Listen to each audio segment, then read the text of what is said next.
Hello, this is Marian Davenport with the League of Women Voters of Portland, and you are watching our video voters guide or listening to our podcast. We are here today speaking with candidates running in the November 5, 2024 general election. We are grateful for the support of the Carol and Velma Sailing Foundation, the League of Women Voters of Portland Education Fund, the Weiss Foundation, and our media partner, Metro East Community Media. With me today is John Toran, who is running for City of Portland Councilor, District 4, which includes Portland west of the Willamette River and a portion of southeast Portland. Welcome, Mr. Toran. Thank you. Thank you, League of Women Voters, for hosting this candidate learning opportunity. Please tell us a little about yourself and why you're running for this office. Okay. My name is John Toran, and I'm running for Portland City Council District number 4. The main reason I'm running right now is Portland is facing a livability crisis, and I'm here to fix all that.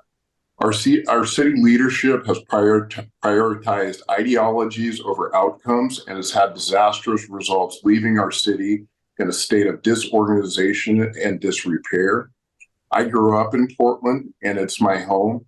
Seeing it like this, though, makes it feel like something else entirely. I have 2 young children, and I'd like to leave the city in a place where they choose to raise their children. What are your ideas for working productively with the other council members from your district? Well, we need to come together and get to know one another, get comfortable with the team. Really, we're electing a team, not just individuals. That's going to mean peeling back the campaign talking points to find out why they chose this path. From there, we can define our objectives for the district and the city, create a shared vision from collaborative compromise, and align expectations with those objectives. Next, we need to set up our comms, both internally and externally. How you communicate is just as important as what you communicate. So for the team to be truly inclusive, we need to understand how that's going to work best for everyone. And finally, we'll need to answer how we are going to foster open and transparent communication with our voters. We need to open the doors of the City Hall to the public because they are the ones who put us there, the ones who are counting on us to do what's best for Portland. They're on the team too. We need to make sure that they know that. Next up would be to leverage our strengths by delegating activities based on strength. Ego needs to be put aside because we can't be chasing titles. We need everyone assigned where they most make sense based on what they're bringing to the table. All of this can be put under the umbrella of establishing group norms, which I feel are currently lacking in our leadership.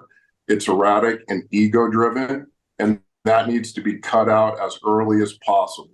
By establishing ground rules, we can address conflicts before they start and bring some professional civility back to the process of government. We will establish an environment of collaboration that celebrates small wins and pairing people strategically. We will provide ample feedback that will allow us to be adaptable. I also hope that the commissioners I share the district with like tacos. You're listening to the Video Voters Guide interview and podcast with John Toran, who is running for City of Portland Councilor, District 4. What, if any, actions would you consider taking to address the current concerns related to the critical energy infrastructure hub on the Willamette River? The CEI hub not only poses a huge risk to our district, but the entire region. Steps I'd strongly consider are as follows. Require seismic resilience upgrades by requiring hardened infrastructure and burying power lines. From the city's perspective, we can target projects that use renewable energy sources, thus decreasing demand. I also support encouraging the creation of microgrids. Modular construction is the key to resilience.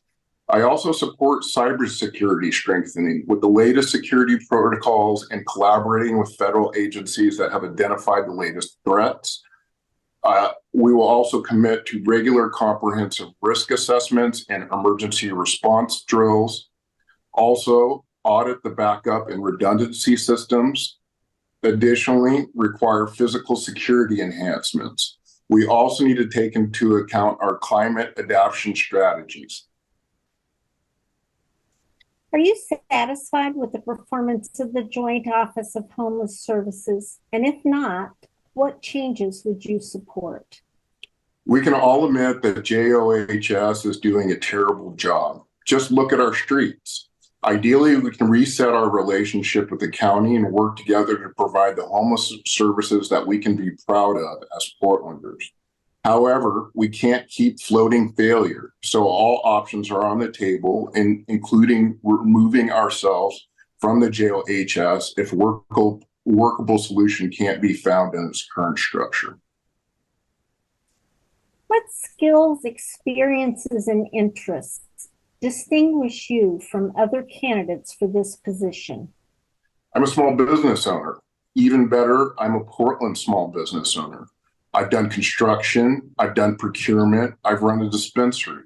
These ventures have been successful because I know how business works, and I know how the city works for people who do business in it. I know how to lead, and more importantly, having worked with so many business partners and government representatives, I know how to lead leaders. Being a leader is a very different game when you're in a room full of them. It requires a keen appreciation for the role of service and the idea that stepping up and stepping back are both appropriate. It means that we can't bring ego to the table and that we need to temper ideology. We need people with hands-on experience and that kind of leadership to ground City Hall in realistic, pragmatic approaches to addressing our many problems. Approaches that produce results and don't just pay lip service to ideologies that flounder the moment they're put to the test. People who care more about working together towards a common vision than making a name for themselves or grabbing headlines. Thank you, Mr. Toran.